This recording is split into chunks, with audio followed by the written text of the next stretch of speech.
নমস্কার বন্ধুরা, আজকে আমি 10 মিনিটে মাংস কষা দেখাবো। এই রেসিপিটা যদি আপনাদের ভালো লেগে থাকে একটা লাইক এবং সাবস্ক্রাইব করবেন। দেখুন, আমি প্রথমে প্রেসার কুকারটা বসিয়ে তার উপরে দুটো এলাচ দিয়ে তারপরে আমি পেঁয়াজ, কাঁচা লঙ্কা, আদা রসুন দিয়ে মাংসটাকে ভালো করে কষাচ্ছি। দেখতে থাকুন, আমি এই রেসিপিটা যে শুধু কাঁচা লঙ্কা দিয়েছি।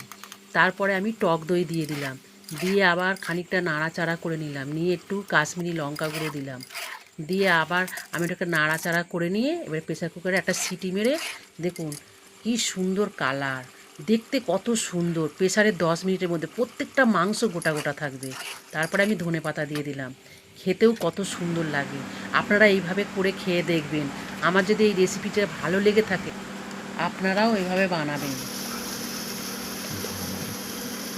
কি নরম হয়েছে গো, দেখি একবার খেয়ে কিরকম রিতাদির হাতের খাবার।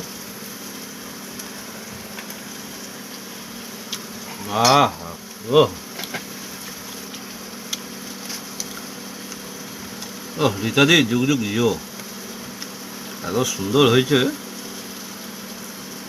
মাংস কষাটা মুখে আবার প্রেসারে এত তাড়াতাড়ি কী করে করো রিতাদি?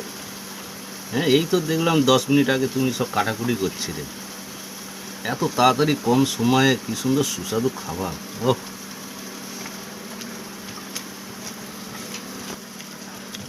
রিতাদির এই খাবার খেয়ে আমি খুবই আনন্দিত, খুবই মজা পাচ্ছি।